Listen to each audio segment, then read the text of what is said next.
What up, man? It's your big brother K-Rino. I missed y'all last night. Was unable to come on here live with y'all, so I thought I would hit y'all with an evening time live on this Saturday evening. Don't know about y'all, but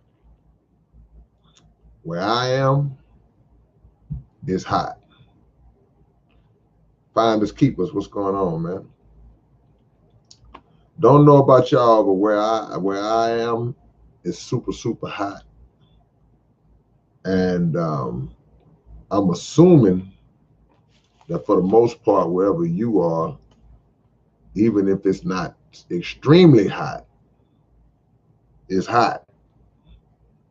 So a lot of times I try to stay in around this time of day unless I really have to go somewhere. I try to stay in.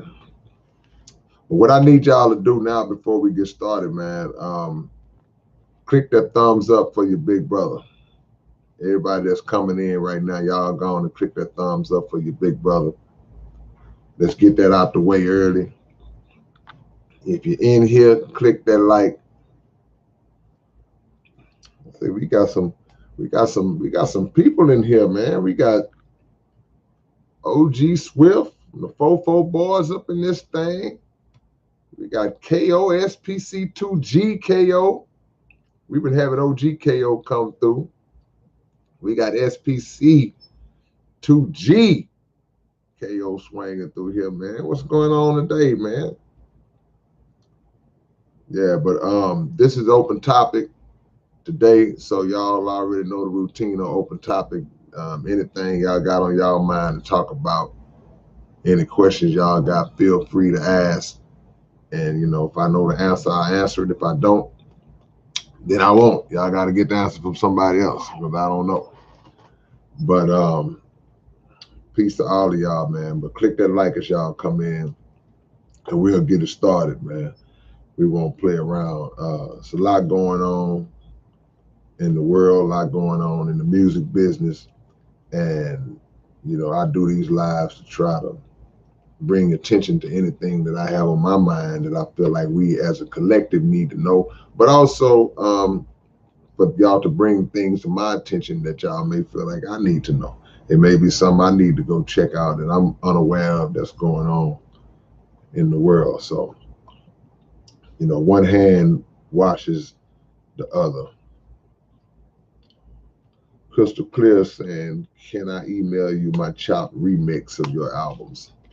Yeah, my email is hold on, let me put my email address in the chat box. There it is right there. That's my email address.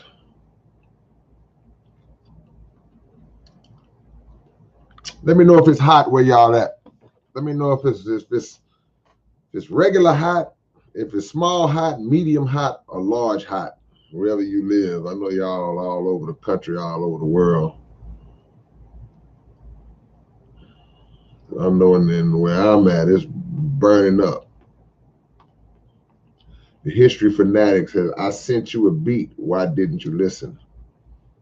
I don't know. When did you send me the beat? When did the beat come in? Where was the beat from? How do you know I didn't listen? Maybe I did listen. Send it to me again. Maybe it got lost in the sauce. Here's what it is. KO Chaosity. What's up, man? We got jugglings in here from South Africa. You know what? Let's do that early today. Let's do a location drop at the beginning of the show today, man. Y'all drop y'all locations, man, and I can shout y'all out before we get deep into it. Drop where you at. Let me know where y'all are located at, and I'll shout y'all out. I see South Africa, man, in the building. Is that Agent? Say I just listened to what's about to happen. Yeah, man. And it's slowly unfolding. Yeah. Add D say Houston shows soon. Yeah, man. I'm getting ready to put together something out here in the H. I'm getting ready to put something together in the H. So Add D, this is what I want you to do. Again, I'm gonna put my email in the chat and send me an email and I'll add you to my contact list for when we have events. So that way I can let you know in advance and then you can come sit. But I'm getting ready to do something real soon. Getting ready to do something. I don't know if I'm it's gonna be intimate though. It's gonna be intimate, so it's gonna be on some first come, first serve type of action.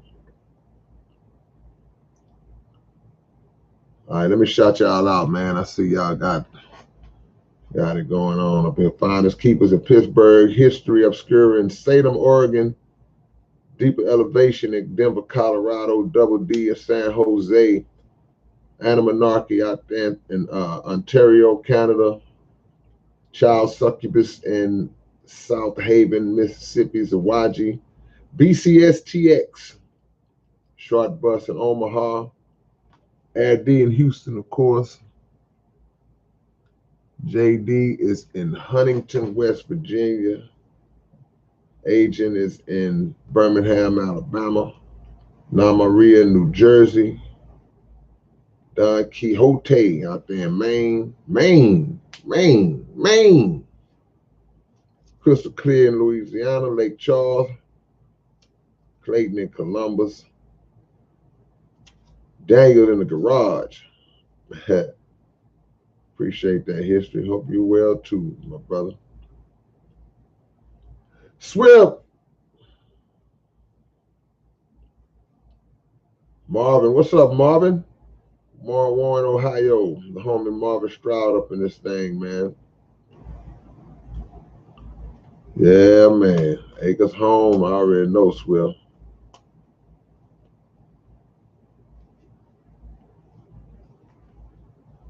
Rwanda. C-Mac in Dallas, Texas. Man, you gave a little too much information, C-Mac. Connie out there in San Diego, Charles in Richmond. L. Johnson, C.J. Johnson. Muck City, Florida. And doggone SS out there in Carroll City, Florida. Yeah, man. A lot going on, man. So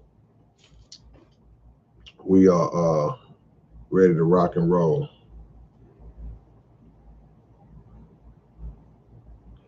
Well, let's get into it, man. Michael says, he's quoting somebody that I know. He says, the dominant people want us to sleep. I'm not going to decrease my thought level because you think that I'm coming too deep. See, that's a key point, because what we got to understand is that, you know, we living in a world right now. He just quoted his big brother's lyrics.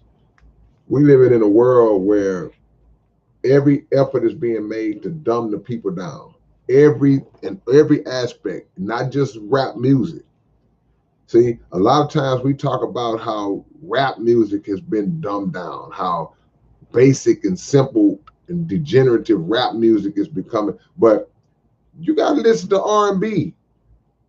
I'm an old school R&B fan, man. And I was playing ball yesterday, and they was getting ready to have like a pro-am game, so they was setting up all the stuff. They had music playing, so they playing nothing but old school R&B songs back to back, right? So while they playing all these R&B, they playing Frankie Beverly and Mays. They playing Switch. They playing Jeffrey Osborne and LTD. They playing all these old school classics, and song after song coming on back to back. That's just strong. The writing, just beautiful writing, man. Just, and one of my homies said, man, he went old school on. He said, man, they don't make music like that no more. And Not to sound like just some old man, but it's just really the truth. It's a fact. So because the R&B then compared to how the R&B sounds now, it's not even close. And it's not even close, not because guys can't sing. There's still a lot of people that can really sing. It's not even close because the writing is not the same. It's not on the same level.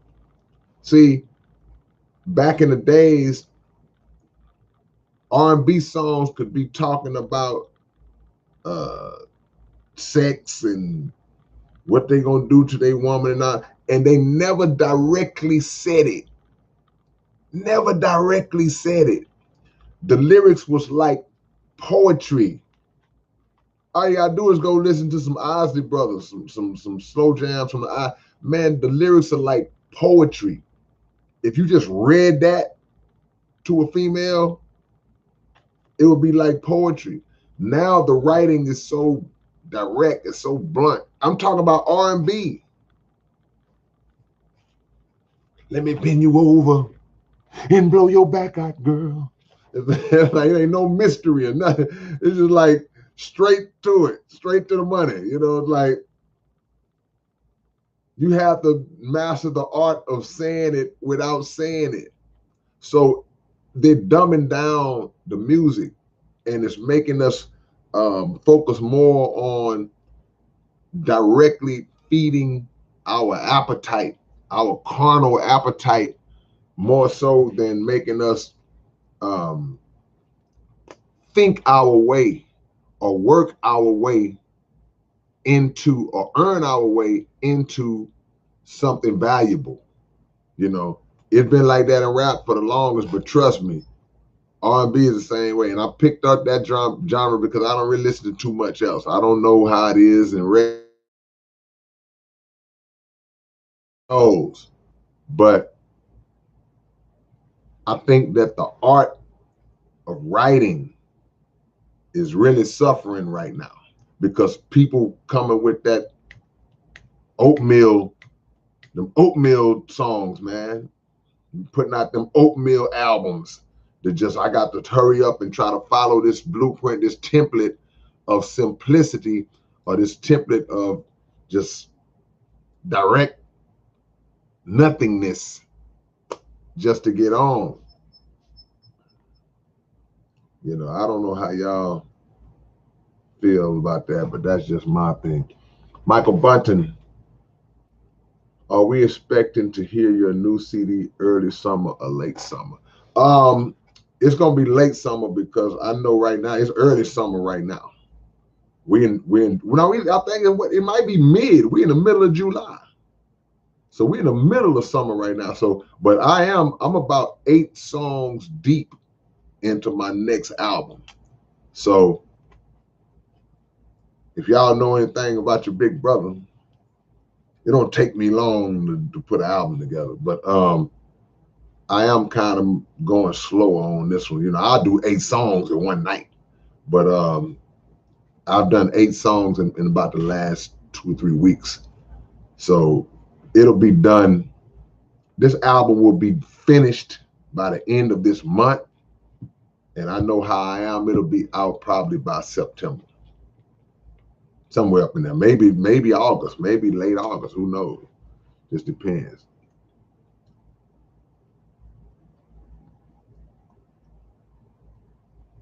Trying not to skip nobody, man. But I always get behind. It's open topic, man. So whatever y'all got on y'all mind, y'all feel free to ask. Crystal Clear says, why Texas wasn't appreciated in the 50 years of hip hop? I don't know. I saw Face on the Grammys. So, I mean, that's something. But I don't know if you mean like the last one they did on the BET Awards. Um, you know, I'm going to say that the reality is this. When it comes to those big platforms, those big shows, number one, that's only a handful of them per year. That's only Grammys, BET Awards, MTV Awards.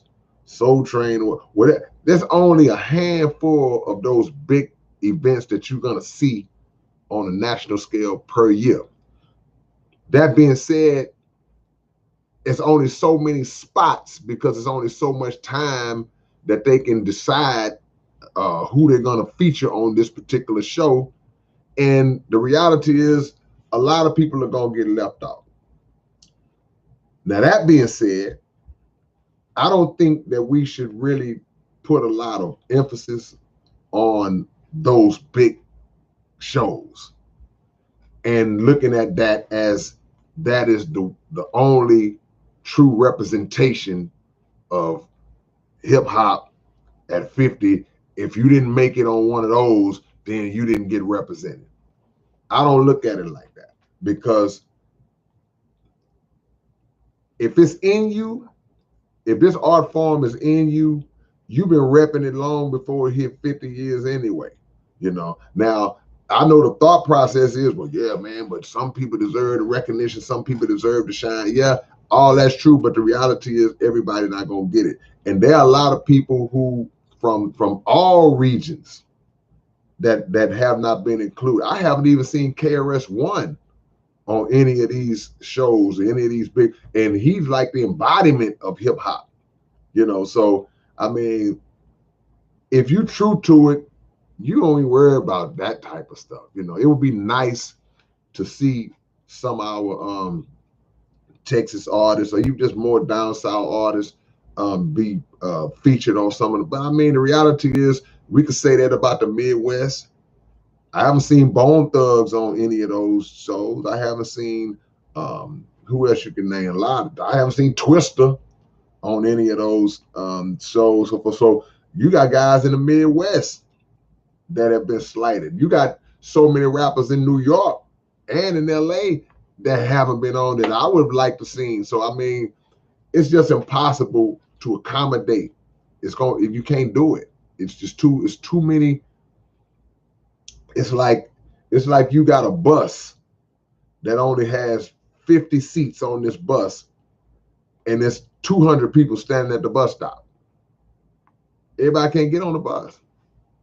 So we got to represent hip hop the way we do. Just do what we do. You know, I said weeks ago that knowing that the 50-year anniversary was coming up, I felt like every city should have already been planning a big event just to represent it in their own city. They dropped the ball on that. I felt like that should have been like a Woodstock-like thing. They could have did a big Woodstock-like thing with like 2 or 3 days where they brought in whoever they wanted to bring in, and you would get a bunch of people on there, or they could have just said, look, man, we're going to do this hip hop 50-year celebration and designate major hip hop cities to put together a festival with all of the artists from their respective regions. Could have did that. They could have had a Houston Palooza. You know, they could have did something in Louisiana. They could have did something in LA, New York, Chicago, Atlanta, you know, all these Detroit, all these different places, these great hip hop cities, man. They could have done that and had some in every city and brought people in. But, you know, what do I know? Yeah.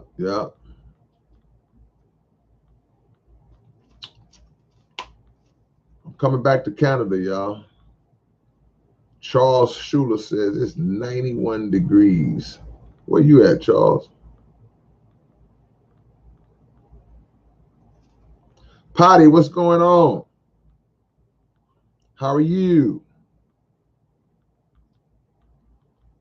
The 2G album is coming, y'all. Look, we got a South Park Coalition album and a South Park Coalition 2G album getting ready to drop. Come on, man. Come on, man. That's crazy.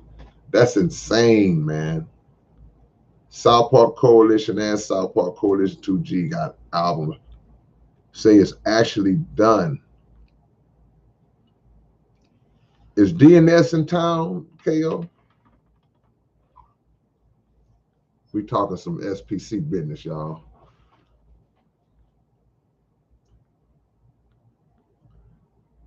Zawaji Muhammad says, I'm going to do the Honorable Minister Louis Farrakhan's The Messiah album, Slowed and Throwed. Hey, man, whatever it takes to get the minister's words out, you know, as long as nothing is added into it that corrupts the message or corrupts the word. Hey, man, if you got to slow and chop the minister for people to hear him, hey, man, I don't think that would be a problem. Let me come down. Sweet Science says, what made you create Grand Deception? We were under the grand deception. We were being deceived in a grand way. I can't say that it was just some revelation I had that made me wake up one morning and say, man, I got to make this song. But I had at that time, there was a lot of information that I hadn't written about yet. There are a lot of things, a lot of deceptions that I had not written about yet at that time. It's like in 2009 when that came out. So I just combined all of the things that I had loaded up that I knew I was going to talk about at some point.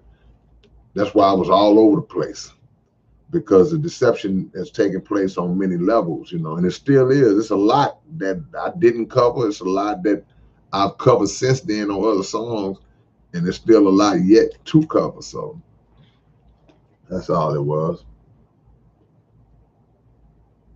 JD Laney says Houston has some slamming death metal. I can believe that because a few of my homies have had studios set up at this warehouse-like spot close to downtown Houston. And at that spot, they have a lot of rehearsal little rooms in that building.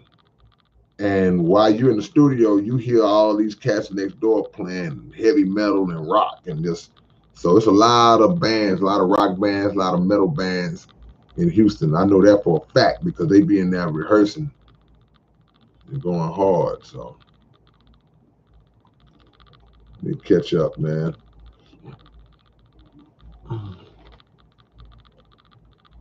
Let me catch up. I'm all over the place, y'all.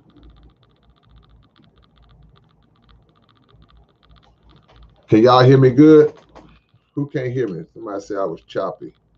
JoJo said I'm choppy. Yeah. DNA. What's going on, DNA, the lyricist?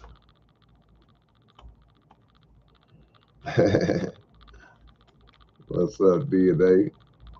You went old school on me. Deep Elevation says, I don't know how to about artists with mixed message.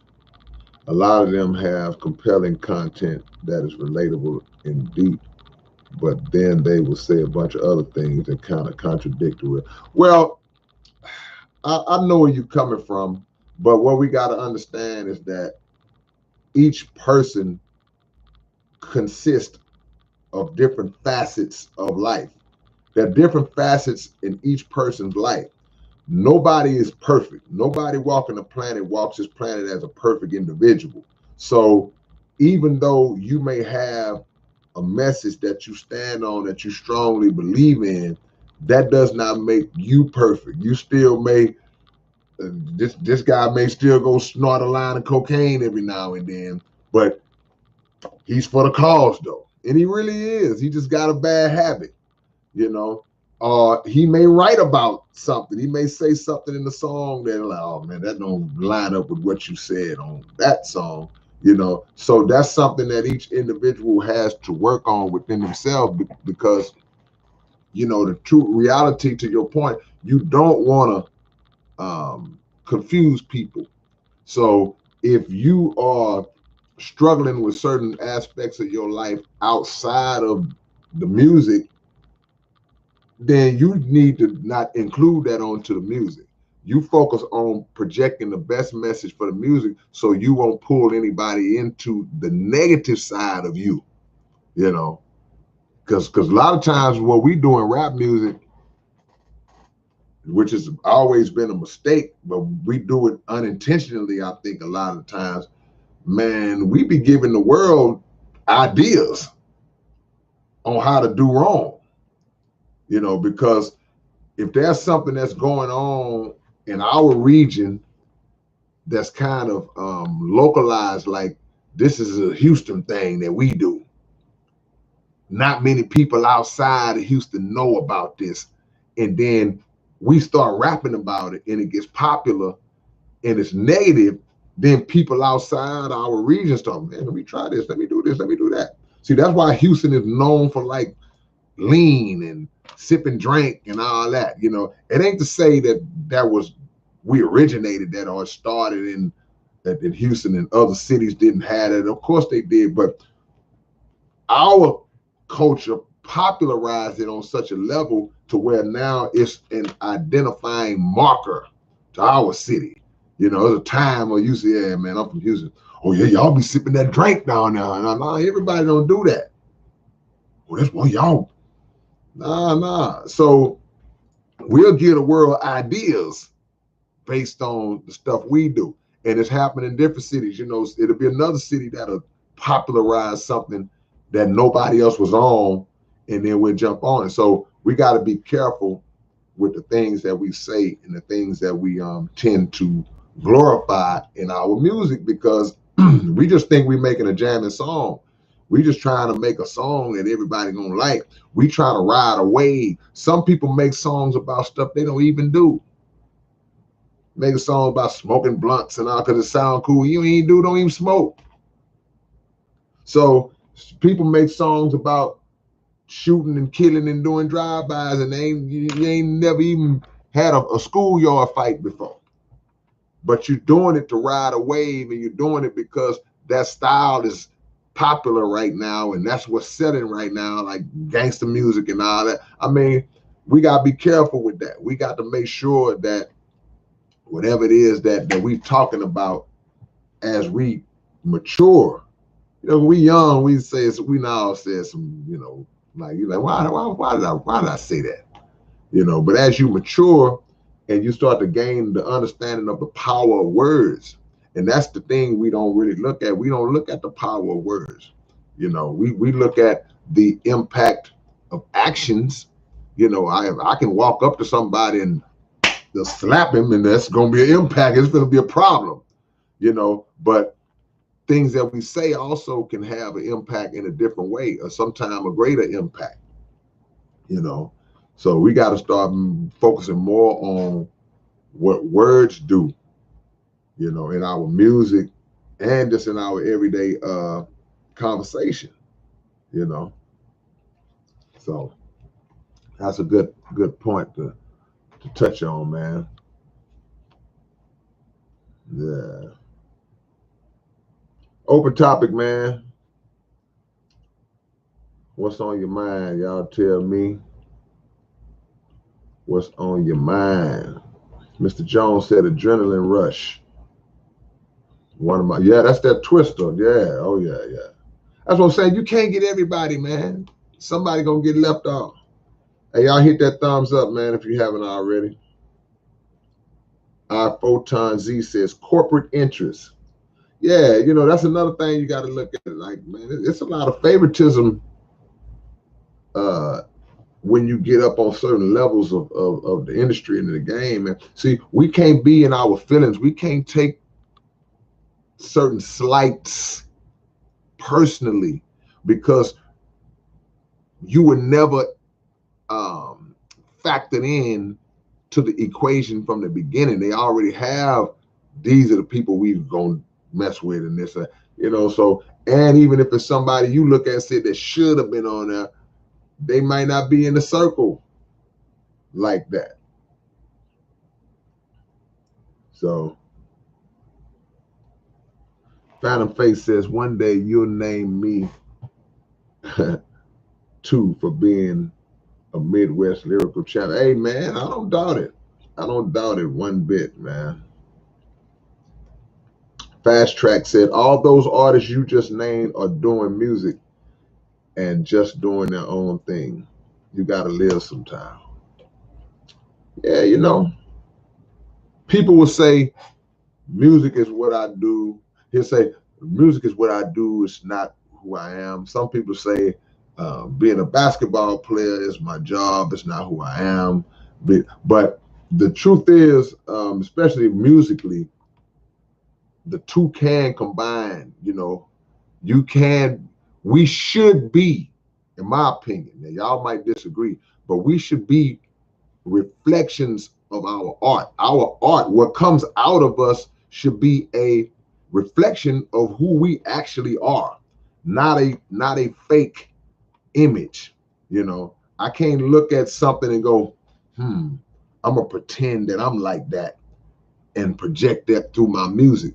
It has to be, or it should be, for, in my opinion, for maximum results, to be authentically coming from you and giving of you. The best rappers, the best artists are the ones who pour out their real spirit and they project that onto the people, and the people can tell. It's an energy link that takes place, and say, man, I could just feel the realness in that dude. I could feel the passion in the way they saying it, and I know it's real, you know.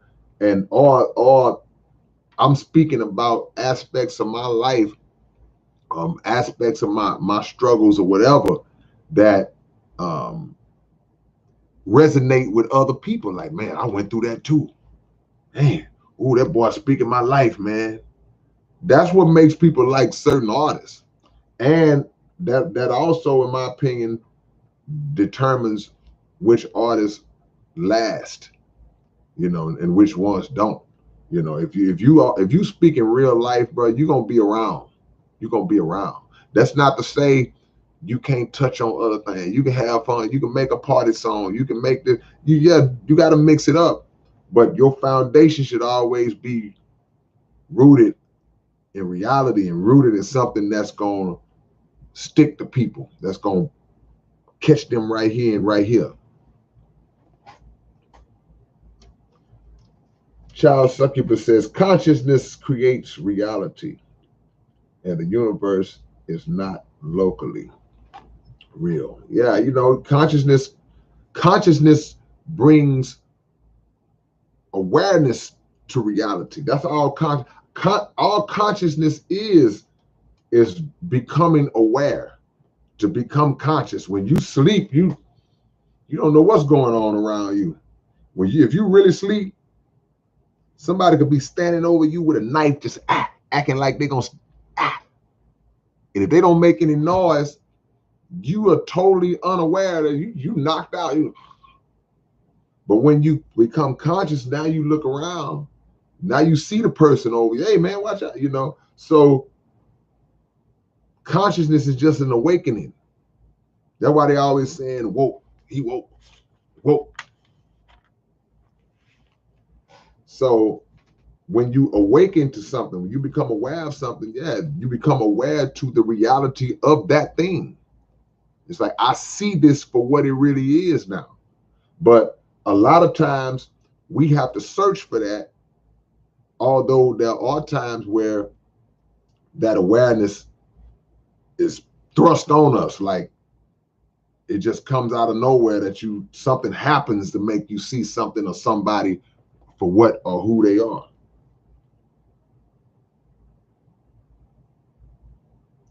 CJ says, is it ever truly okay to cut off your parents? Yes, depending on the situation. Because you got to understand something. Just because a person is your biological parent, just because a person or both people are the vessels that God used to bring you into existence. Unfortunately, just like any other person who might not be your parent, just like a friend that you cut off, just like a person at a job or a coworker that you cut off, they have ways about themselves. They may have ways about themselves that are not good for you. They just happen to be your parent. So if those things start to become a detriment to you, if those things start to become a detriment to your family, to your children or your life, your livelihood, whatever it is, and they're showing themselves to be that way, you got to cut them off. It don't mean that you don't love them, because a lot of people have had problems with their parents and they still love mama, still love daddy. And mom and daddy probably done some terrible things, but they it's like, I can't be around you like that. People move out of town and out of state to get away from their parents. So depending on the level of problems that your parent or parents might have caused you, that determines whether it's worthy of cutting them off. Because if what the parent is doing can potentially ruin you, you gotta preserve yourself. You gotta preserve yourself, you know. So my answer is yes.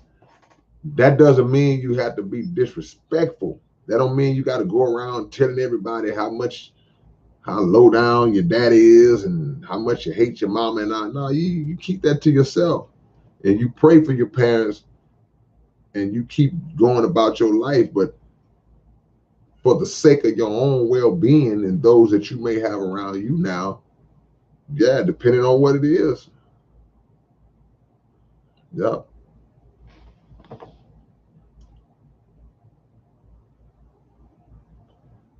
Are there any shelter mission mental health situation resources? Where? I'm sure. I mean, they got mental health facilities all over the place. I guess you would have to be more specific, Zawaji. 118 degrees in Phoenix, Arizona right now, y'all. That's pretty strong. That's pretty hot, man. I haven't heard a lot of Joyner Lucas. I may have heard one song. It don't take me long to know that somebody can rap. So I heard one of his songs probably about a year ago, and I was like, yeah. But I can't act like I've heard a lot of his stuff. When are you gonna do a track with your biggest fan, DNA? Then we did a song, didn't we, DNA? We did a song. We did a song. I'm certain of it. Yeah, we did a song.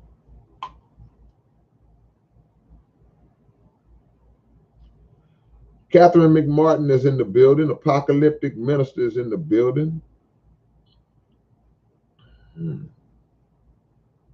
Woke is the past tense of being awake. Is it? I'm learning. I don't know. See, what has happened now, and I just saw this, somebody put this online the other day, how the word woke, I think that was Jalen Rose, he was talking about how the word woke has been hijacked. And it made me think about how something that can be viewed as a good thing in relation to us, if it gets, I guess if it starts to be used a lot, said a lot, people start to turn away from it. I don't like that word anymore. When in reality, whether we say woke, awake, whatever it is, the principle at its root is still a good thing, because we just got through speaking about consciousness. It's the same thing. Being awake, being woke, being conscious, same thing. That's the same meaning. So, but now people will say, everybody want to be so woke now. Everybody think they part of the woke. See, this woke culture is messing. So now they made it into something negative because they're looking at it from a standpoint of uh, judging the whole of people who are trying to wake up, trying to become conscious. They're judging that whole based on the fake woke people, the opportunists that take an opportunity to use that wave, to ride that wave for whatever gain or benefit they trying to get. You know, so now when you hear that word woke, people are turned off by it. So we can't ever make the mistake of letting what society dictates and what society puts out. We can't make the mistake of letting that take us out of the understanding of the principle, the core principles of a thing. See? That's kind of how it is with the word religion. So that's why so many people are turned off when they hear the word religion. All you got to do is say religion and everybody, you know. But there's good religion and there's bad religion. See, there's adjectives that can be applied in front of every word that can change the nature of the word or the perception of the word. So the word religion by itself is not harmful or harmless. Is what determines what it is based on how it's practiced, what the practice of it is.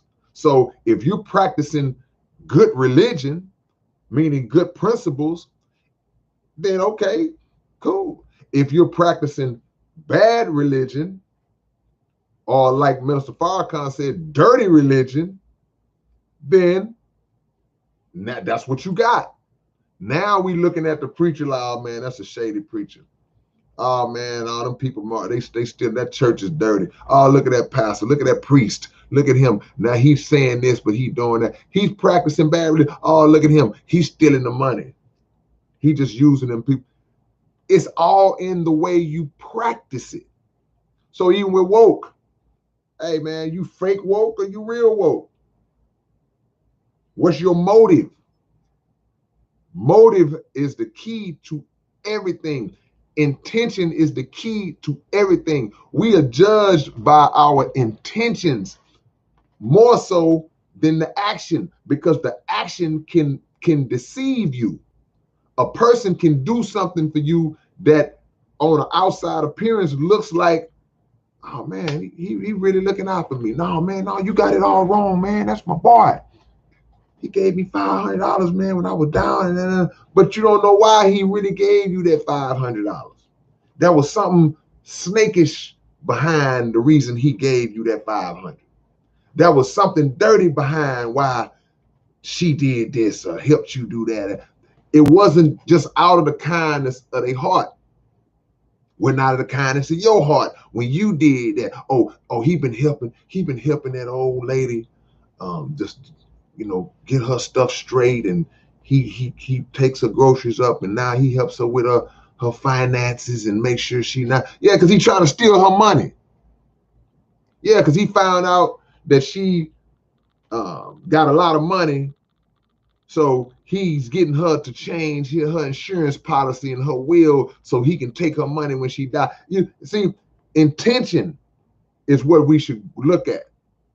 Because the action can fool you. It can look real sweet on the outside looking in. See? So, in the Nation of Islam, I saw, well, I've been seeing it for years. I go to the mosque, and I've been going to the mosque and supporting the nation for 30 years. But there's a principle that have stuck with me for those 30 years. And in every religious what's the word I'm looking for? Service. It's going to be a time when you're going to pass the plate. You're going to pass the collection plate. You're going to pass the bucket. You're going to pass the bowl. Somehow we finna collect some money. And rightfully so. Because if we need to operate, we need to collect money. We got to start getting out of that mindset of like, anytime somebody say we try to collect some money, it's some shady going on. It could be, depending on what organization you dealing with. But it ain't always that way because every organization ain't like that. But my point is this. When they would pass the bucket in the Nation of Islam worship service, the minister would always say, give what you're able to give. Give whatever it is that you're able to give, and you'll be blessed for what you give, right? Cool. But we all know from our days growing up in church, it's times where when they pass that plate, you ain't got no money. So when they pass it to you, you be like, and then you feel bad because you didn't have nothing to put in the plate, right? So our student minister, Dr. Abdul Halim Muhammad, he would always say, give what you can give. And if you are not able to give, but you wanted to give, then God will bless you for your intention, for you wanting to give something. See? So there's that word intention again, right? You feel bad because I ain't even got $1 to put in the bucket to help the cause. I want to help, but I can't help in a financial way. Well, you can help in a physical way. You can help with your time, your effort. You can come and do this and do that.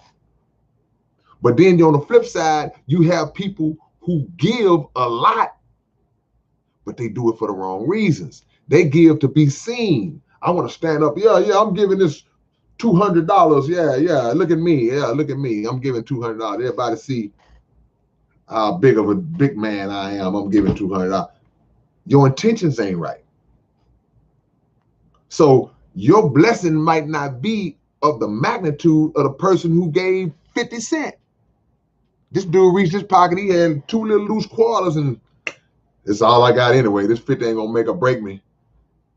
Drop it down. You will get a bigger blessing because you gave your last. That's a bigger sacrifice. If I got $1,000 and I give 100 out that 1,000, that's cool. But if I got $2 and I give one of them 2 away, that's a way bigger sacrifice. I just gave away half my life savings.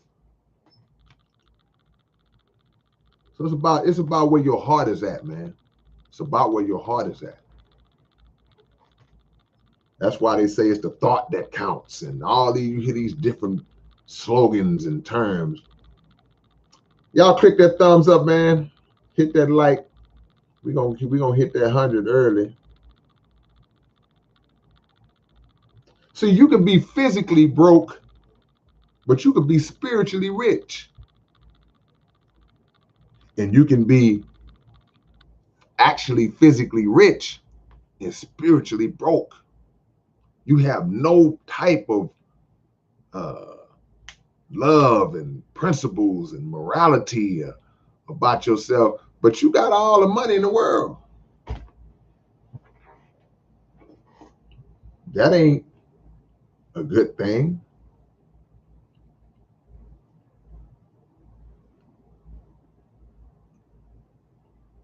Trying to go back and see if I missed anything y'all said.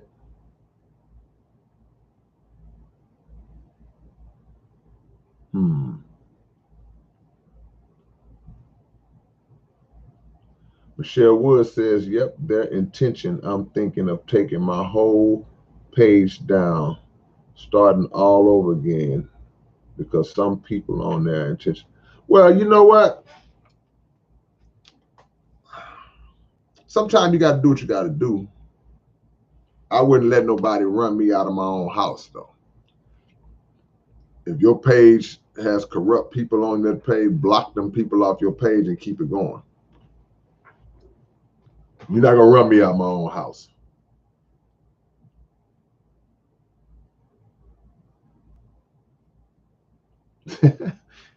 Well, LW, I hate to break it to you. See, I want to know what K-Rino wears to the mosque. No way it's sweats and t-shirt. Way. Hey man, this is me all day. Every day. Every day. You know, it might be hard to believe. When you see me, you don't know if I'm going to the grocery store or to the gym, to a business meeting or to the church. I look the same everywhere I go. Some days I'm a little less raggedy. Some days I'm a little more raggedy, but I'm pretty much the same everywhere I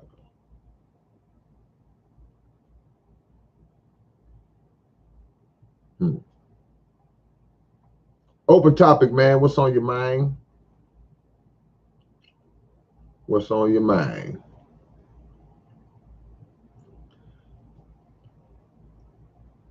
That's right, Amy. It's all about love. You know. See, you know how people say, God know my heart, man. God know my heart. Yeah, right. God do know, he does know your heart. He knows our heart. So I can say something all day long. I can talk all day long about why I'm really doing this, what I really feel about it, but that may not be my real thought. See? But God know your heart. God know why. See, that's like sometimes, man, you know one of the worst feelings in the world, man, and y'all gonna agree with me when I say this, one of the worst things in the world is when somebody misunderstands you. When somebody misunderstands you, when somebody takes something you say or do the wrong way and you didn't mean it like that. That's one of the worst feelings in the world, because now they have a perception of you. They looking at you in a certain kind of way, man, but you had no ill intentions at all.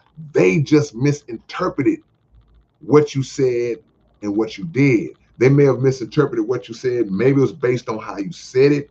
You may have said it in a way that didn't come off right with them, or maybe their understanding is messed up to where you didn't say it in a bad way, in a negative way at all.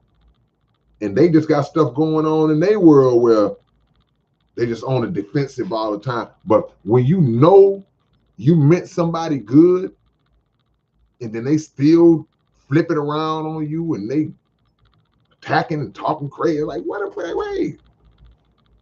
I was with you the whole time. I'm on your side. And then later you see that same person being deceived by somebody who's not on their side. And you like, really? Come on, man. Somebody just said,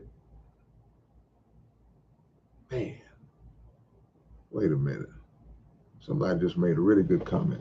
Double D just said, and the less fortunate give more for sure. Everything, all of the big, powerful entities of this world have been built on the backs of the poor. So that's a great point. You know, the poor are always the foundation that the rich stand on. So that's a good point.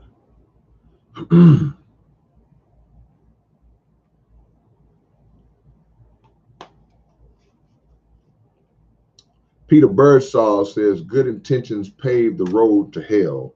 Yeah, there's another way to say that. They say that in reverse, they say the road to hell is paved with good intentions. I don't necessarily agree with that, because if the intentions are good, you know, you made and just you made a mistake in your intentions, yeah, you can suffer a consequence behind a mistake, even if your heart was in the right place. But again, God know your heart. So that's not something that leads you to hell in that sense, even though sometimes, doing right can put you in a bad spot. I don't like to use that to discourage people from doing right. Man, don't let other people make you like them. Man, I'm just gonna start doing everybody wrong. Everybody do me bad, I'm gonna start doing people like they do me. Don't do that. You're missing it. You cut that person off. That person, you cut them off, and you keep on the path you're supposed to be on. You don't let one person just knock you off the block like that because you did everything you could for them, and then they turn around and stabbed you in the back.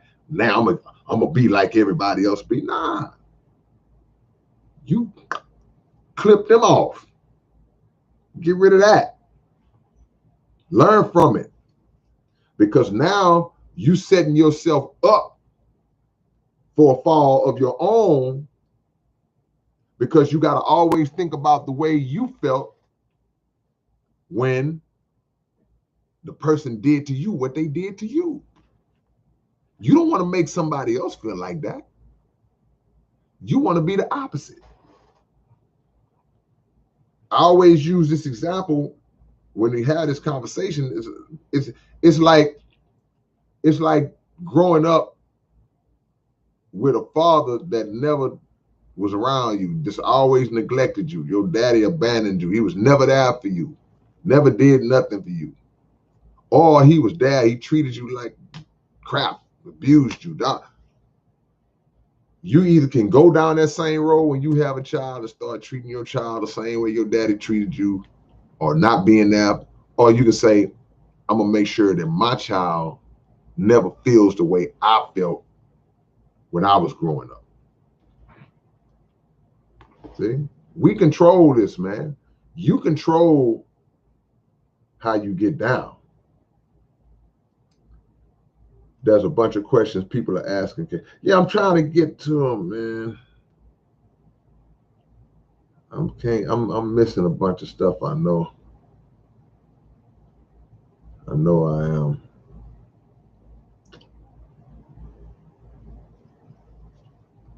Relentless. What are my thoughts on Charleston White? I don't have any.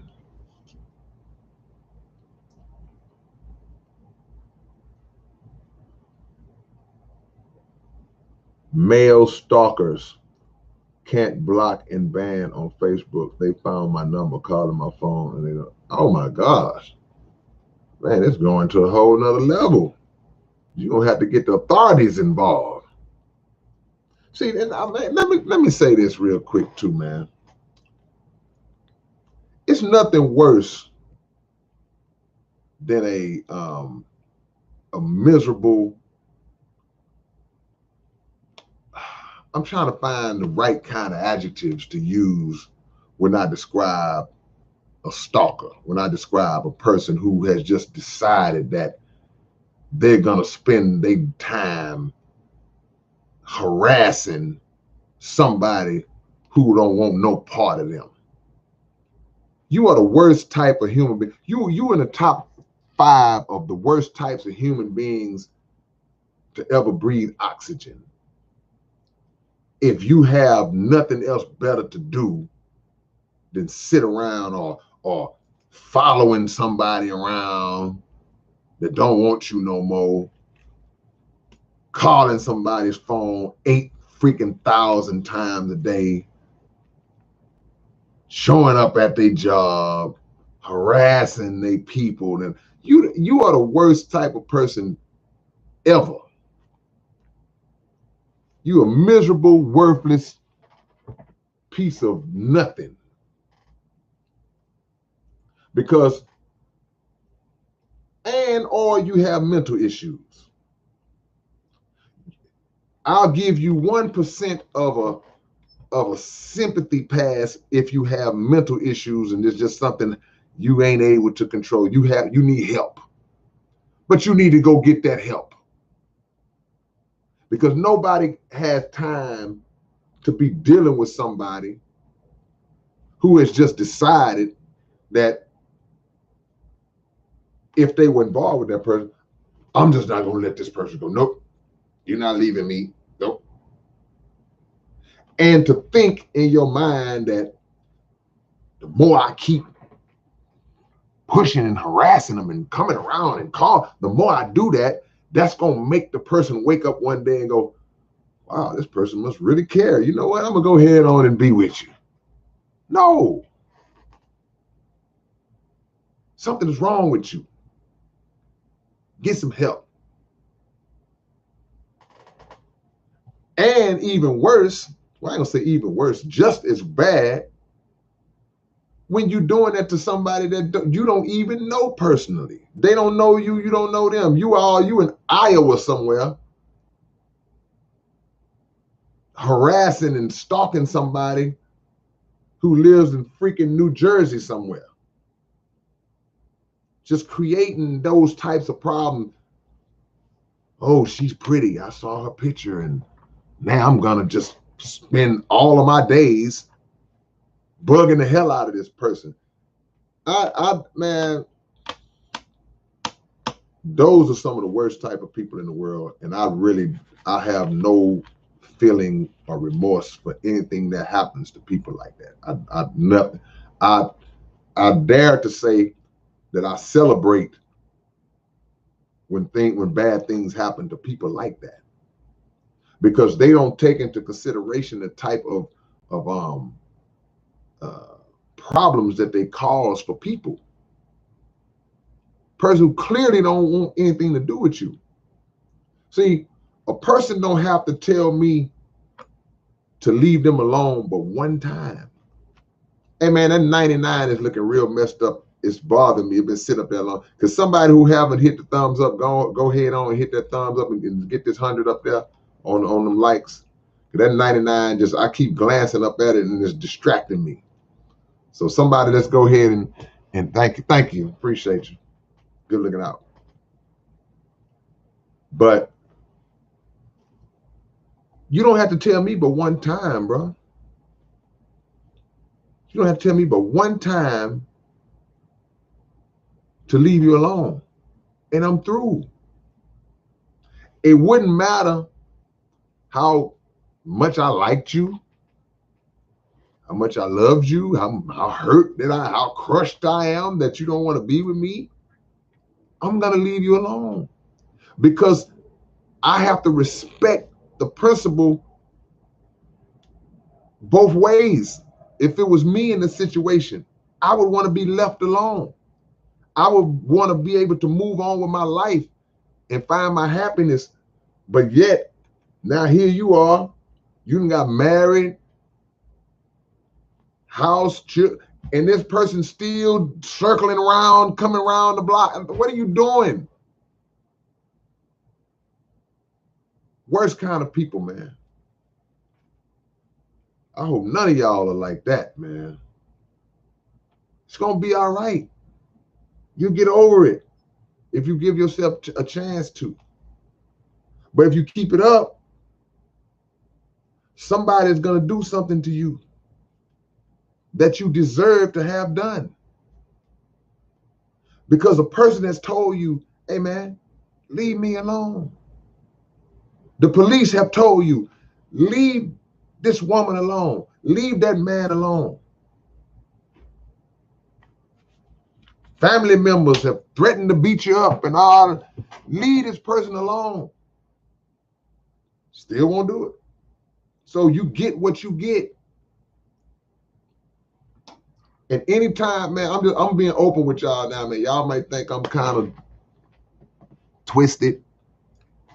But anytime I see stories like that, whether it's on the internet, on the news, if I see a story about somebody stalking, harassing, bothering somebody, and that person been trying to get that person, and then the stalker gets bumped off or destroyed in some kind of way, I love it. I'm sorry, man, but that's how I feel. I'm like, that's what they get. Leave folks alone and don't want to be bothered by you. What's wrong with you?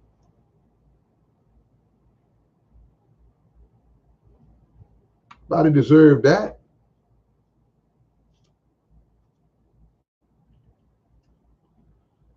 Christo says, I might be homeless in 2 weeks and I'm scared. What you got going on, man? First of all, man, we're going to pray for you. That God protect your roof or provide a roof. Second of all, man, you got to put some stuff in motion to try to figure out an alternative, man. I mean, look, nobody wants to be in that situation, but one thing you got to always have your, hey, man, I got at least 4 or 5 family members and at least 10 friends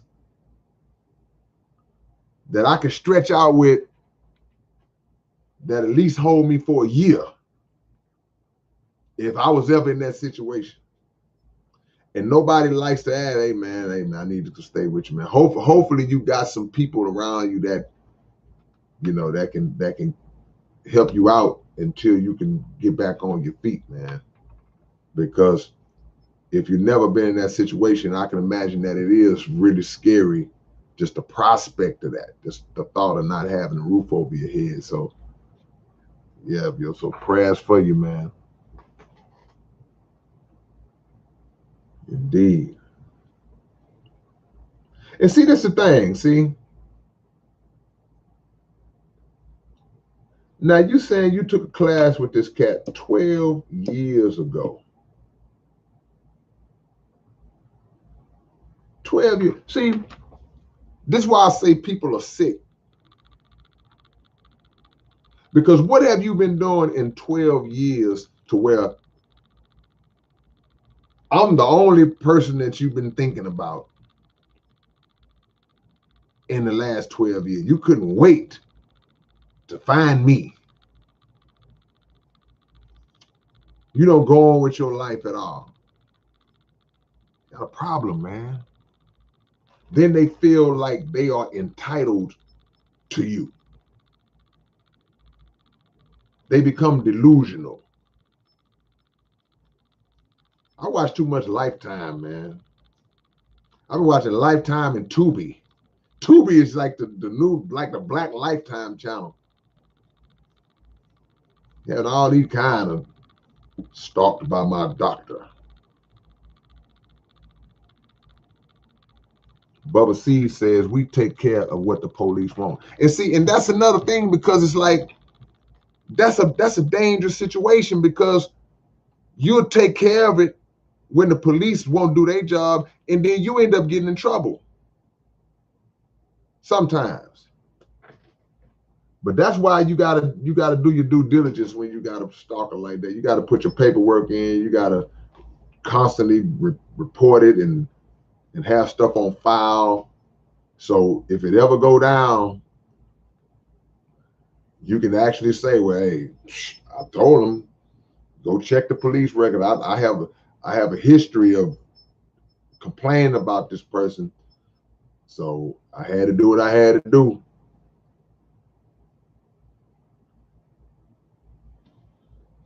So I'm trying to tell you, man, that's a messed up thing, bro. I have no remorse for people like that. I'm sorry, man. People, oh, okay, man, you should be more. Come on. No, man. Jonesy say, I love Tubi. I'll be watching Tubi, man. I'm trying to tell you. That Tubi go hard, man.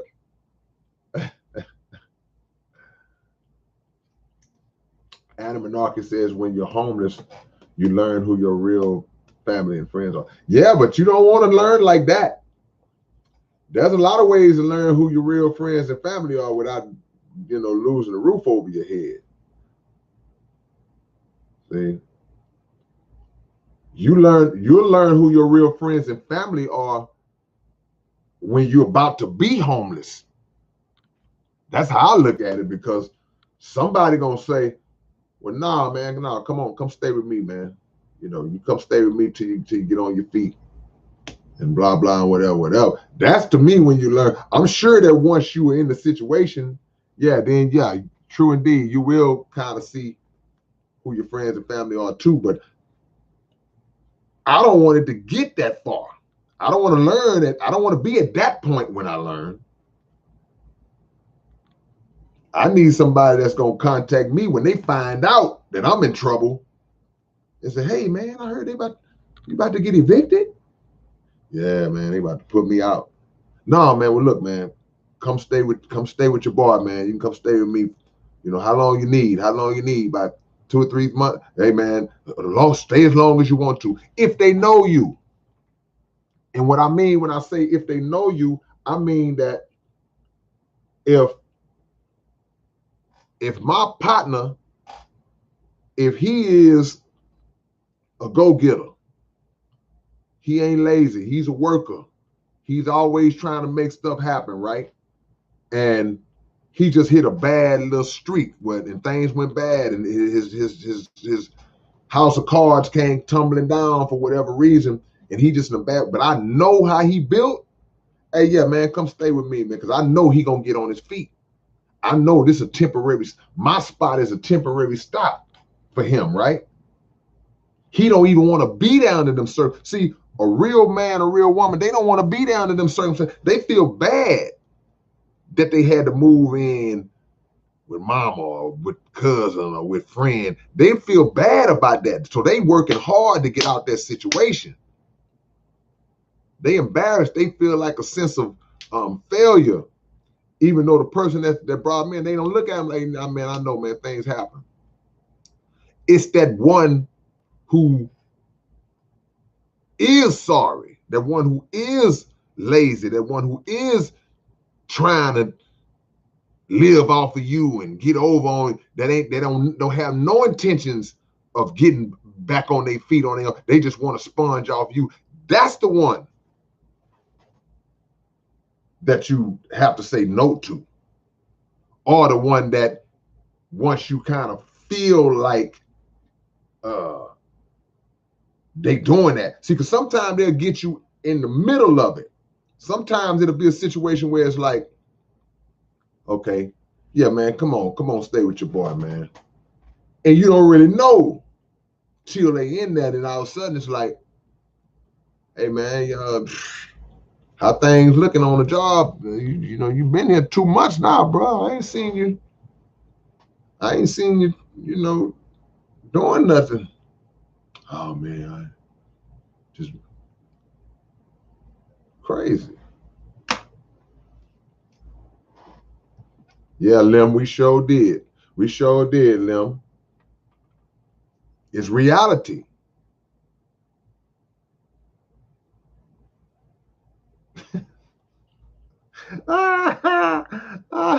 Dollar Bill say the dude that played Biggie, he be in every Tubi movie.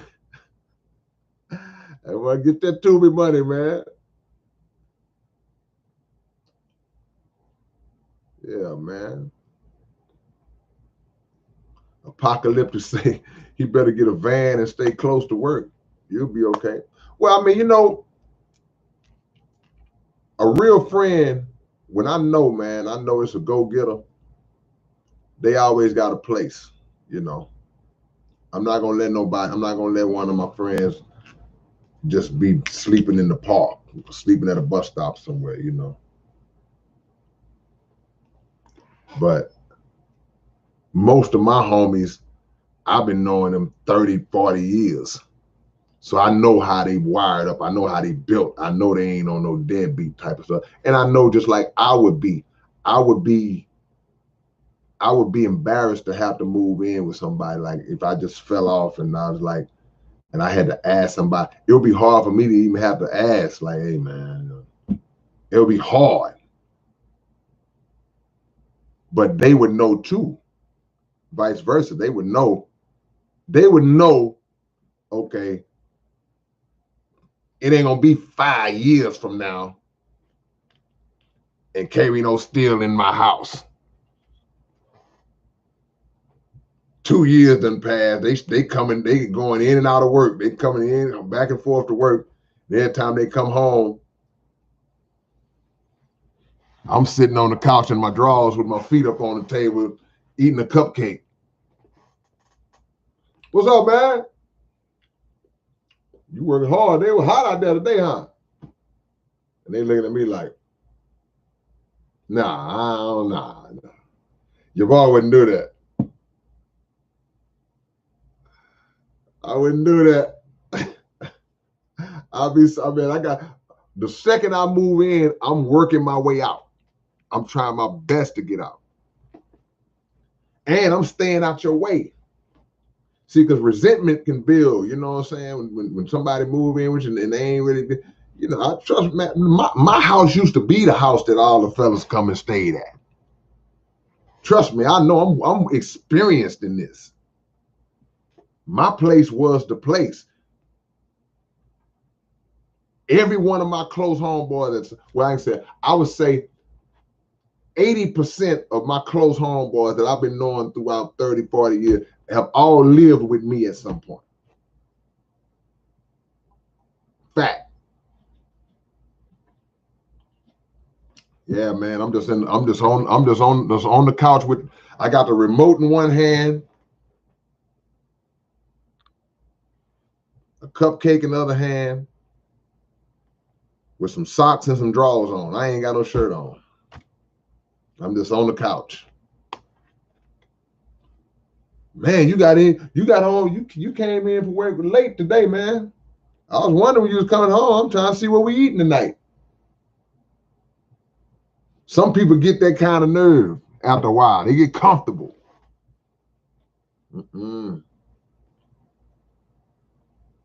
These are grown people, man.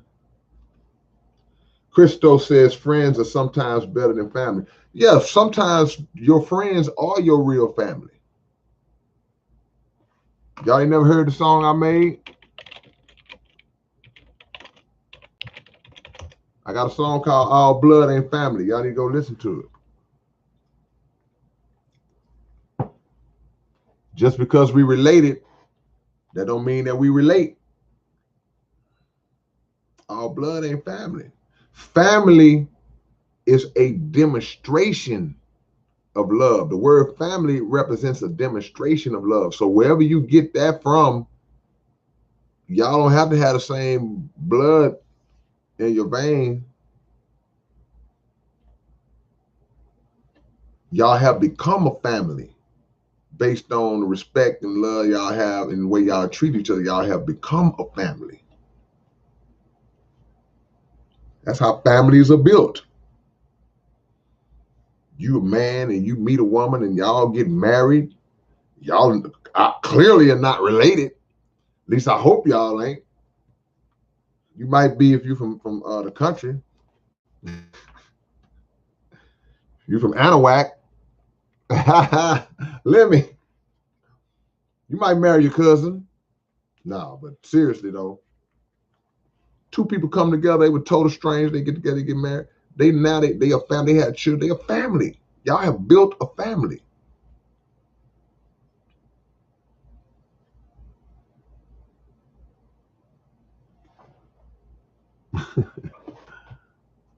Charles Succubus says, my wife is a succubus in the astral plane. Man.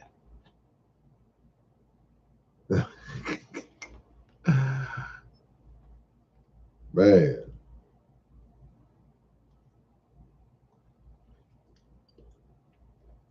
But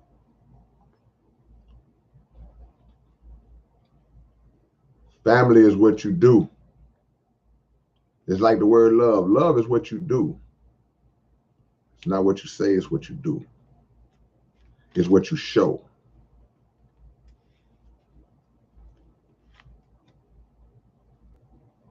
Open topic, man. Open topic. Tell me what's on y'all's mind. Like I said earlier, I'm about 8 songs into my new album. I got about 8 songs done. Turned out pretty good. I'm liking what I'm hearing so far. Got some more stuff to come, but the album will be out. I'm looking at September. I'm looking at close around my birthday. time, hopefully.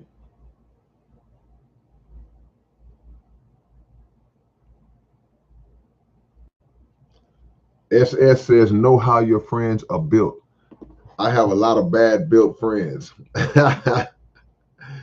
They could be bad built physically and mentally, huh? I don't judge if you're bad built physically. Kid the Great. Hey, man, look, man. Kid the Great is in the chat, man. That's my brother right there, man. This one of the dopest dudes on 2 feet. Singing, rapping. This dude can do it all, man. He sing just as good as he rap, and he rap is just as good as he sing. Kid the Great. We got a lot of work together, man. Maybe not 3 albums, but you will see 2. I'm gonna probably drop one in September and one in October. I'm dropping them back to back. Then I'm going back to Canada in September, y'all, to do another album in Canada. So it's gonna be a lot of y'all gonna see a lot of work. Y'all gonna see a lot of work.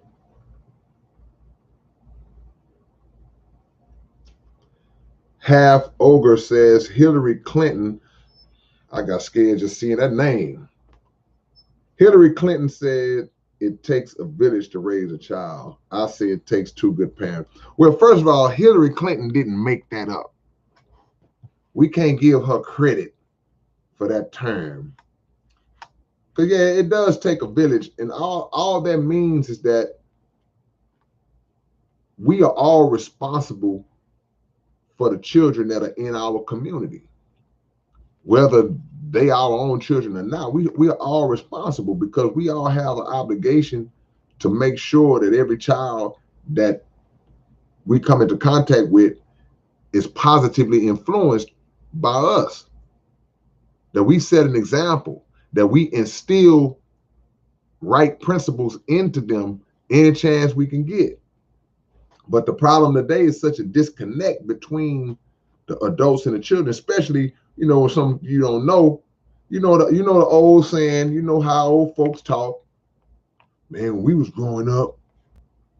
See, it changed over time. See, when my grandmother and my mama was coming up, my dad was coming up, they would talk about how when they was growing up, any adults in the neighborhood could actually whoop you. The neighbors could whoop you. If Miss Jenkins see you outside acting a fool, she said, "Come here, boy," and she could actually whoop you. And then would tell your mother that, hey, I had to whoop Junior today because he was out there peeing on that lady house. And that was acceptable.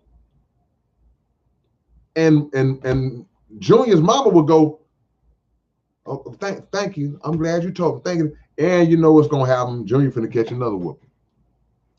Then over time, I know when we was growing up, they wouldn't necessarily, the neighbors and the grown people wouldn't necessarily whoop us, but they would check us. They would go off on us. They would even like get in your face, like, boy, why, you know, and we took that. But y'all know now that ain't going down like that. These youngsters now, their own parents can't even whoop them or check them. So what make you think a neighbor or a stranger gonna be able to do it? These kids bucking I'm sorry, I didn't mean to say kids. These children are bucking their parents, right? They bucking their parents. And they are receiving so much backup and aid and assistance from the state, who's telling parents who are trying to be good parents who do believe in disciplinary actions of their children that are not abuse. Just, hey, I'm gonna whoop my child, I'm gonna belt, spank, whatever.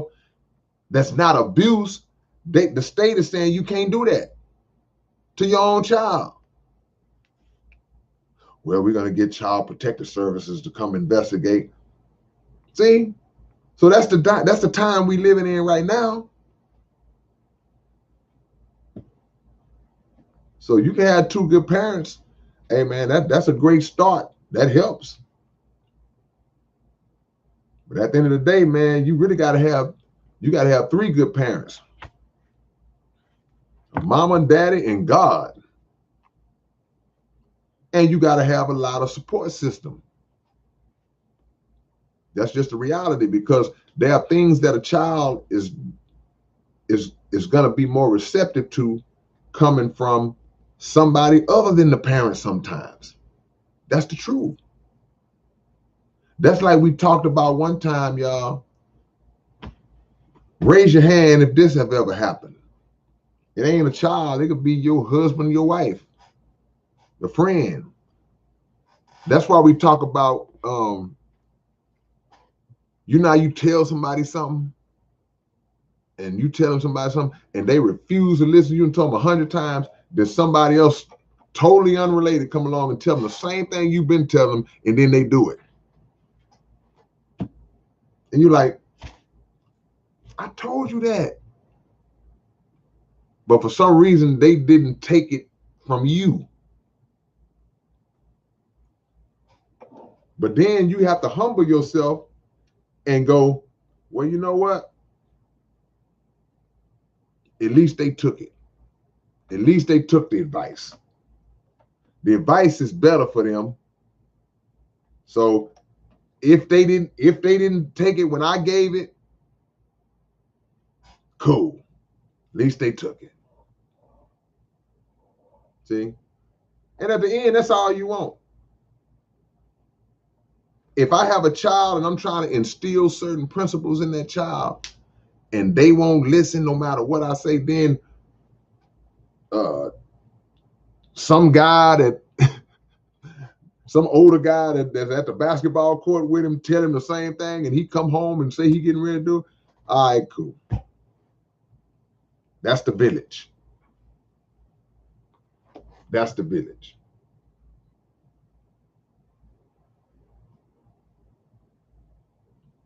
Incredible Hawk says, I was just having a similar conversation with the family 2 days ago. Yeah, I mean, that's happening everywhere, man. But we can't get in our feelings when people don't take our advice and then they take it from somebody else. You want the person to be better, so just be glad they took it from somebody, because it's better than them not taking it at all. A lot of them not taking it at all. A lot of them just doing what they want to do. And what they're doing is getting them in trouble. You know. But what happens is, it's like a coach. Picture a coach coaching a basketball team, right? And that coach been coaching this team. He's been the coach of this team for 10 years. And had a lot of the same player. Sooner or later, they become numb to hearing the same voice. Sometimes you just got to get it from a different voice. That's all that is. Just got to get it from a different voice.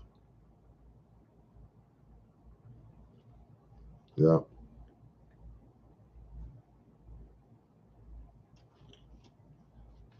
Jonesy says the government is the baby daddy, and there's no physical one in the house.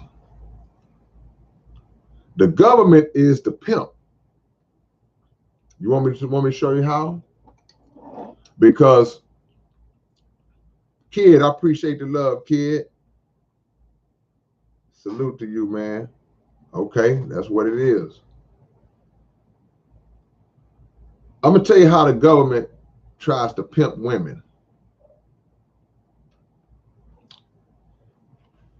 A lot of women have filed child support on men, right? On the father of their children, right?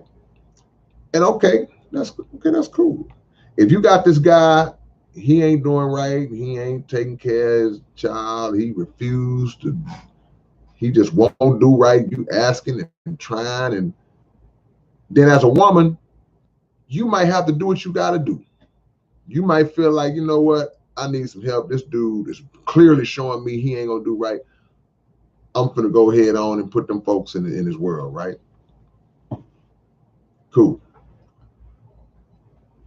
On the other side, you have a situation where there might have been some tension between baby mama, baby daddy, and then, but she was about to do it, but then they start kind of working it out to where they got to understand it, and now he's trying to do his thing. The state comes in and tries to push the issue now.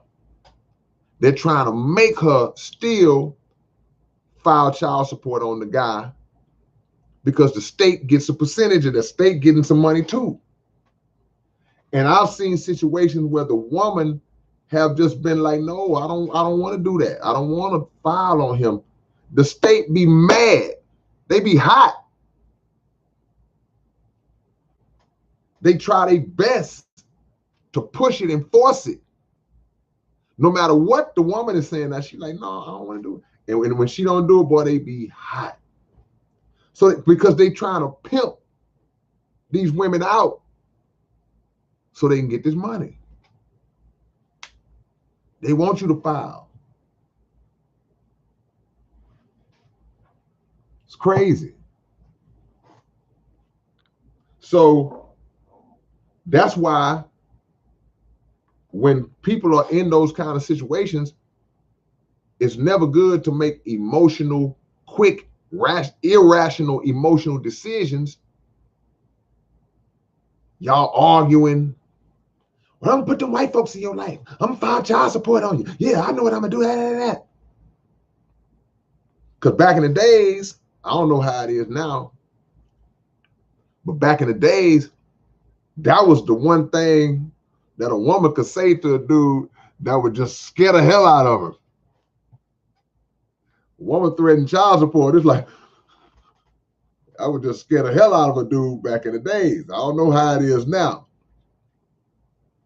But what ended up happening was, once child support was filed on a guy, if the guy wasn't a deadbeat, see, you're going to fear it if you a deadbeat.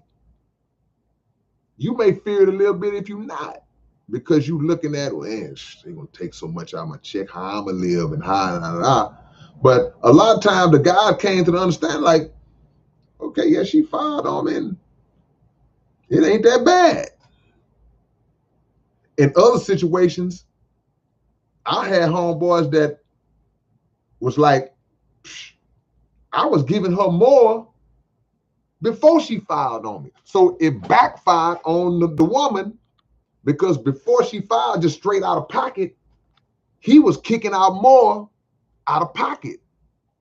Then when she filed on him, they hit her with a set price, and now that was all he was obligated to give, and it worked against her. So there's a bunch of ways you can look at it. Then I've known dudes who filed on themselves for that very reason. There have been guys who filed on themselves because they like, okay, she not appreciating what I am doing. And I am giving more and more and more and more and more. So when I file on myself, they done did their homework. Like, based on my income, the judge ain't gonna give her what I'm giving her now out of pocket. And I've seen a lot of, women make that mistake. But on the other side, to a lot of the women's credit, I've seen a lot of women, I've heard stories about a lot of women who have straight up said, nah, I'm not doing that. I don't have to do that. I'm not going to, they understand how dirty the state is. And they like, no, I'm not going to do that to him. He trying. I'm not going to do that to him. And like I say, the state be hot. They be hot. Catherine McMartin said it's a hustle. Yeah, it's a hustle. But it's a pimp. The hustle is pimping. because they putting them women out. Metaphorically, they sending you out there on the block. Go get that money. Go file on him. Get that money and bring it back. Bring it back to daddy. Bring it back to daddy. It's business. Yeah. So, Jared Chastain, I appreciate the love, appreciate the donation. Bubba Seeds, I appreciate the donation, man. Much love to y'all. OGKO, we had SPC2GKO. Now we got OGKO in the building, man. We had 2 knockouts, 2 KO. KO say child support is illegal. No, it ain't. It might be, put it like this. We might not like it, but they sure made it legal. It should. Well, I can't say it should be illegal. Like I said, y'all, if y'all disagree with me, I understand. Something should be in place for these dudes who just don't want to do nothing. You know how certain guy. See, it's always seemed like the good guys that get just destroyed by child support. A lot of my homies that I've known that paid child support, these are good dudes. These are not dudes that's trying to duck responsibility and run and hiding and putting money away and these are good dudes. And now they like, man, I gotta go through this. I gotta, So something should be in place for the guys who are trying. Lock him up for 6 months. How am I paying if I'm locked up for 6 months? And going to jail for 6 months, it ain't like sitting out no tickets. It ain't like when you sit in jail for 6 months, it reduces what you owe. You get out of jail owing more because you ain't even been able to generate nothing in 6 months because you've been in jail. But something should be in place for the guys who just don't want to do nothing.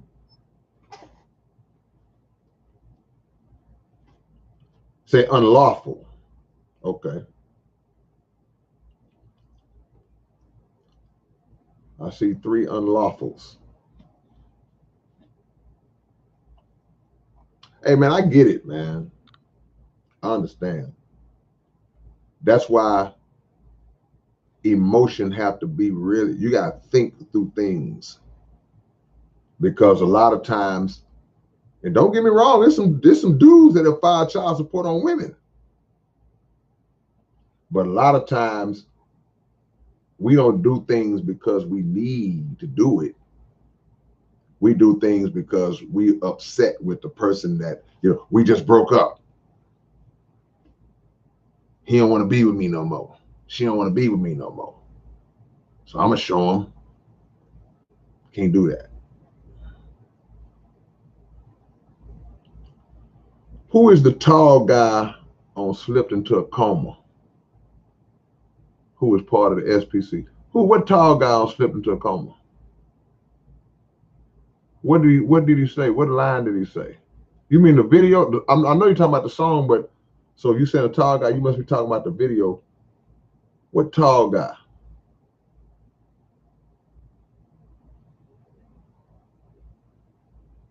I'm trying to think. Yeah, tell me who you're talking about now, because I'm curious to know who you're talking about. What tall guy on Slipped into a Coma? Do everybody hear me clear, or is my sound going in and out with everybody?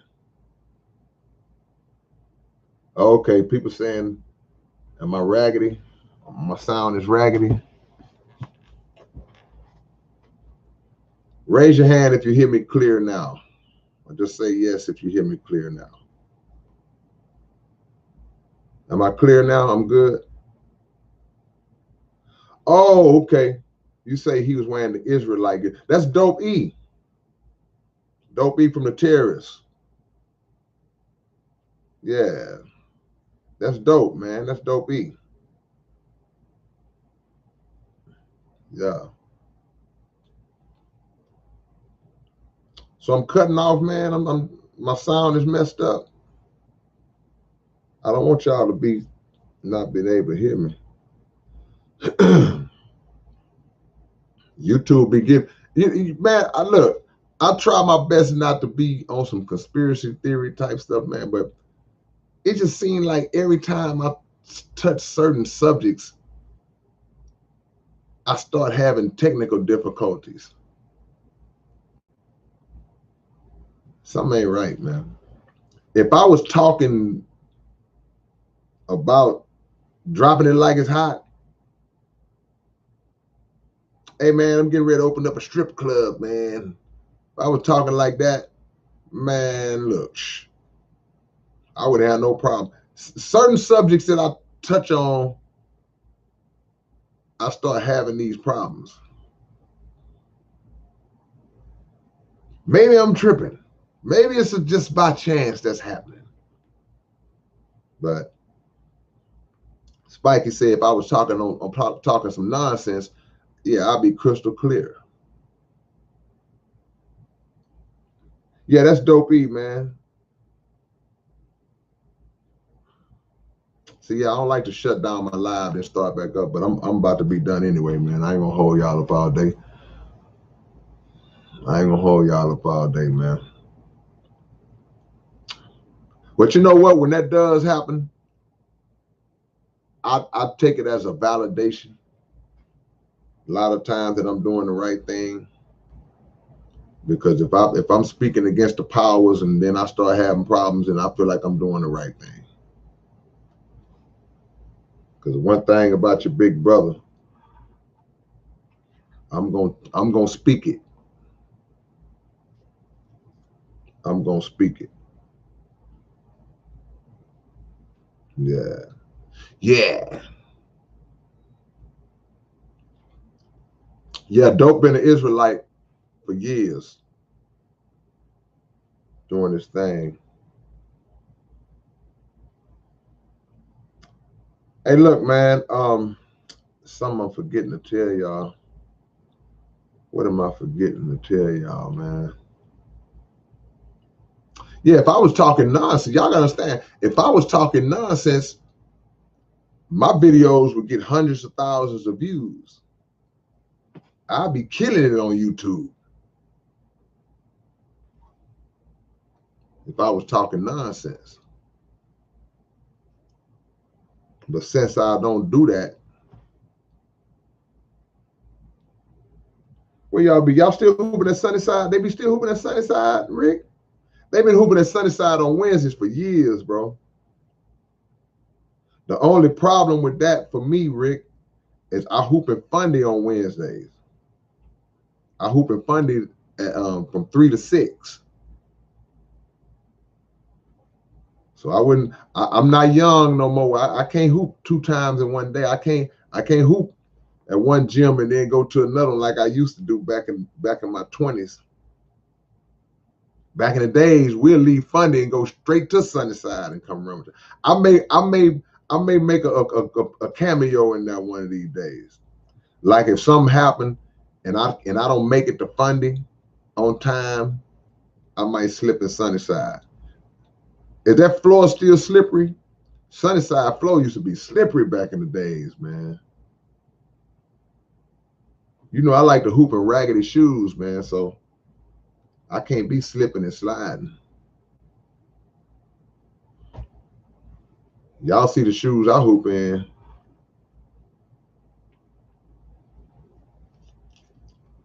That's right, Catherine. I can't be bought. I can't be bought or sold. I ain't for sale. That's right.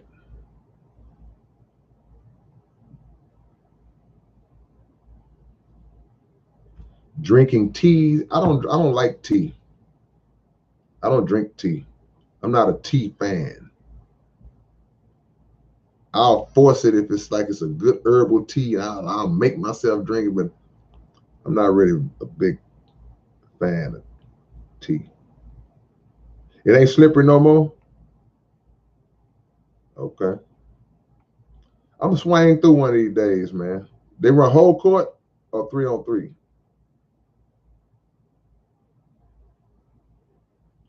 Lexer asking the question. Lexer says,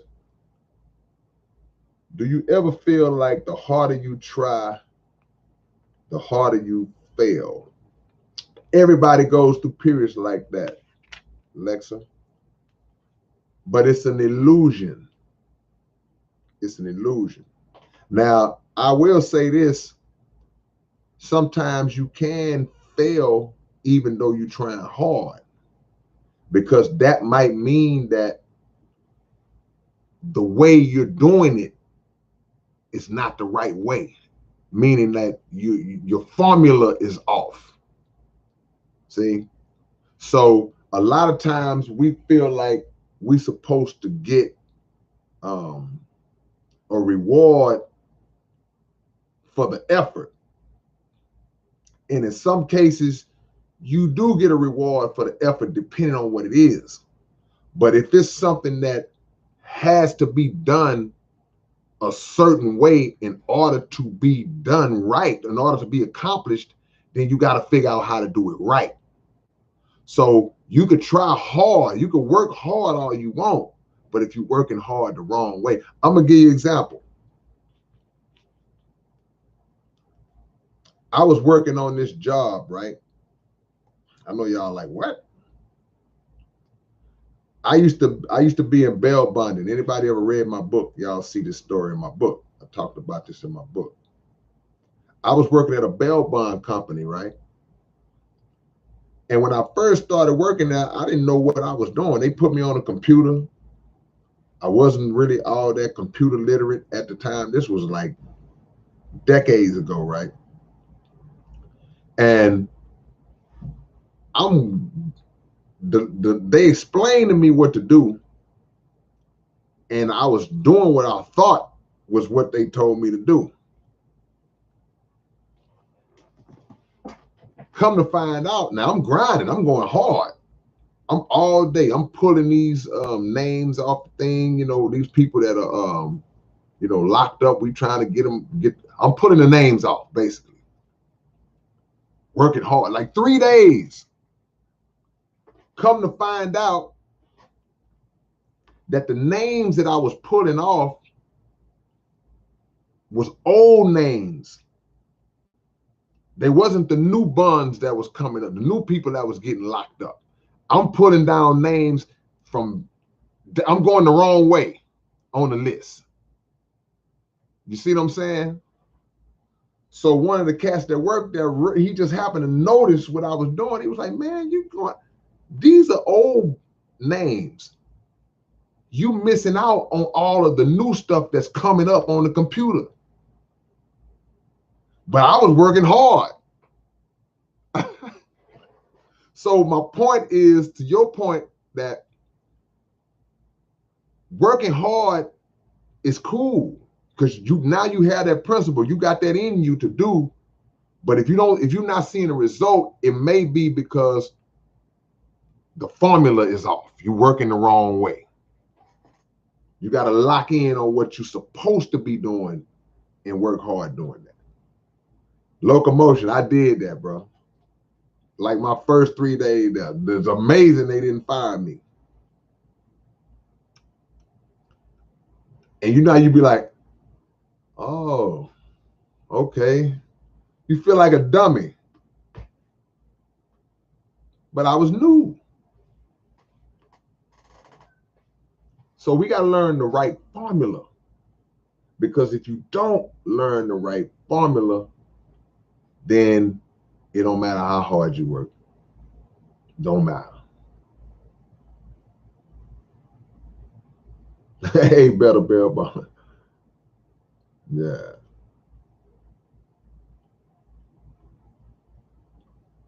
But you can feel like that even when you got the right formula, though. Let me say that to you, Lex. Sometimes you can have the right formula. It's just not happening fast enough for you, So you got to keep going. Or you got to tweak it.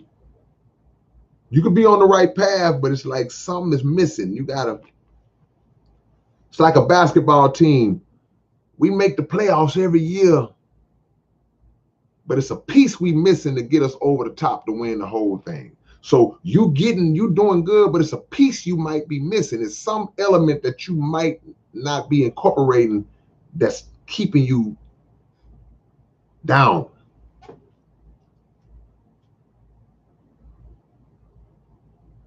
I mean, I don't have nothing against tea, Phantom Face. I just certain teas done.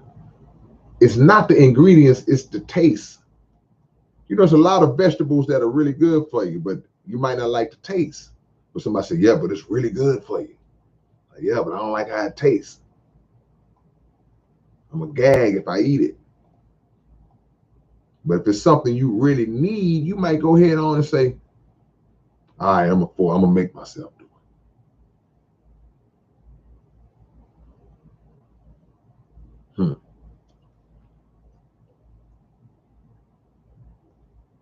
Nutrition over satisfaction. That's right. You make yourself do it. It's like when your mama made you take medicine. KO, you still in the chat? KO, is KO still in the chat? And I got a story to tell. You said nutrition over satisfaction. And yeah, that's a fact. I use that as example, like when your mama make you take medicine, that medicine tastes nasty. But the principle is, the thought process is, it's gonna make you feel, but it's good for you. In fact, it ain't necessarily good for you, but it's gonna either put you to sleep. I ain't gonna tell KO's story if he gone. If he was in here, I'd tell it. D Razor says use a blender. Yeah, you're right. You can incorporate ingredients and then blend them and get a better taste. You can put some fruit and stuff in there and all that. But we're talking about teas and all that. I appreciate you, Spiky. Ain't nothing but love, my brother. We in this thing together, man. Each one teach one. Michelle says, but the feeling afterwards on some of them are great. Even the one, I have no disagreement, none whatsoever. If it's good for you and truly good for you, sometimes you got to sacrifice the satisfaction of your taste buds, because the benefits are going to far outweigh the pleasure you get from how good it tastes. Meanwhile, we drinking and eating a bunch of crap that tastes great and it ain't got no nutritional value to it. When we going to LA, George? When we going to LA? What LA? Los Angeles or Louisiana? Which LA you talk about, George? Big George in the building. Big George had his birthday party, man. My boy finally turned 22, man. Congratulations.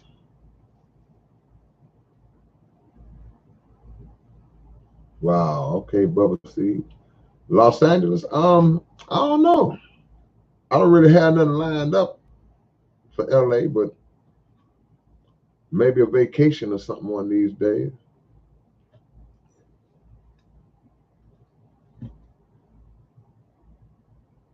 Pork, catfish, and scrimps.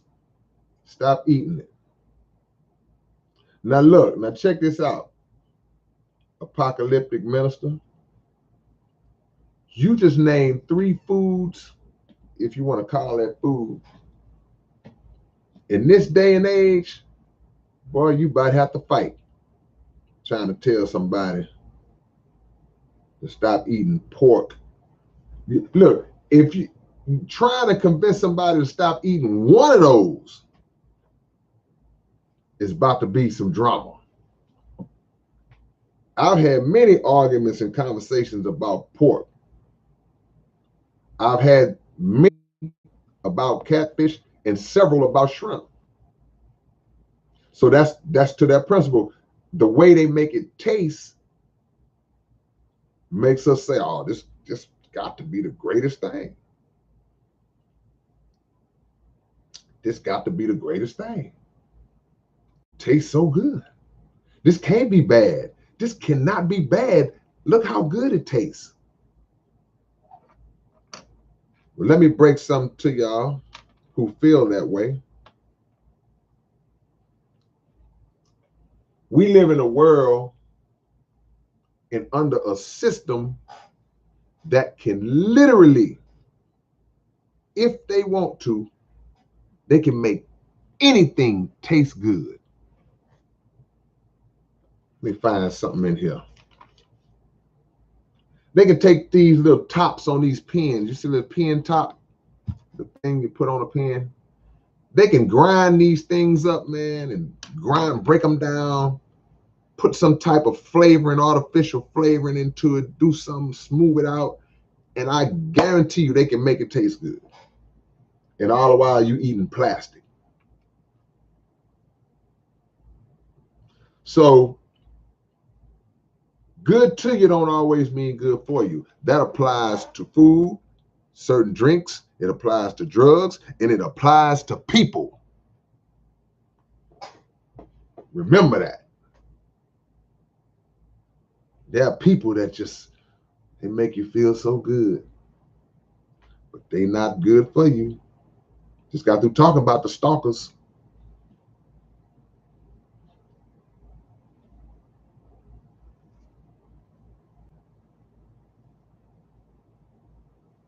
Banana medicine. What's banana medicine?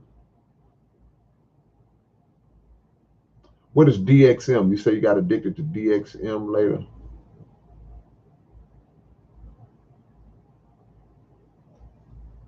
Nayeli, I love eating food from other cultures. Pho is the bomb.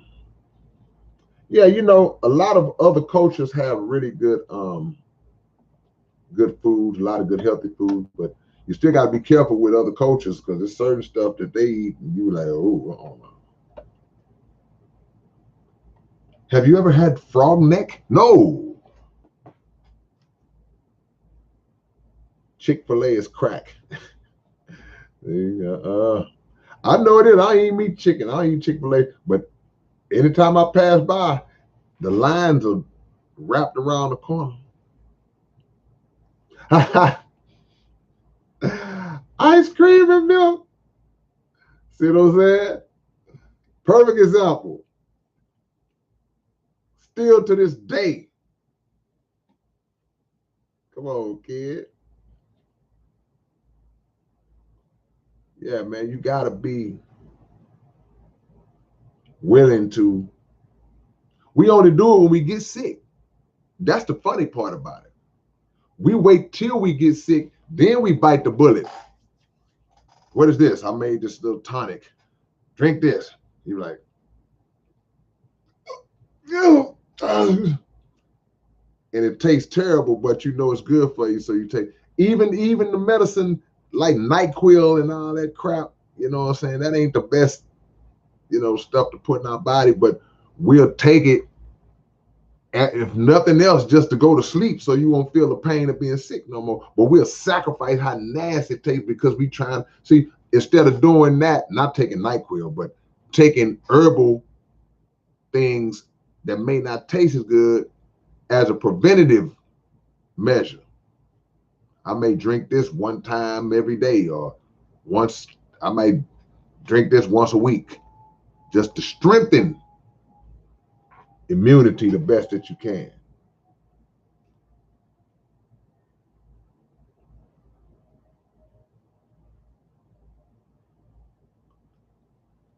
Hamburger helper with Velveeta, baked beans, corn, and vegetables.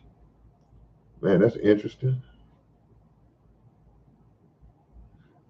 I've seen people do some amazing stuff, man, and make some amazing vegetarian dishes with the traditional stuff, and it tastes great. So I don't doubt it. It ain't hard to find out, Roderick, about herbal medicine. It's Got to look it up. It ain't hard to find out at all. Yeah. All right, man. All this talk about food is making your big brother hungry, man. It's time to eat. So anybody who have not hit the like button so far, go ahead and click that thumbs up before I get out y'all way.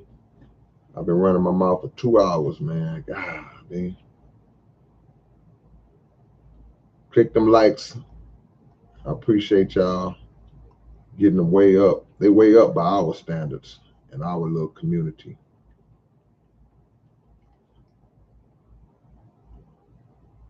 No cornbread for me.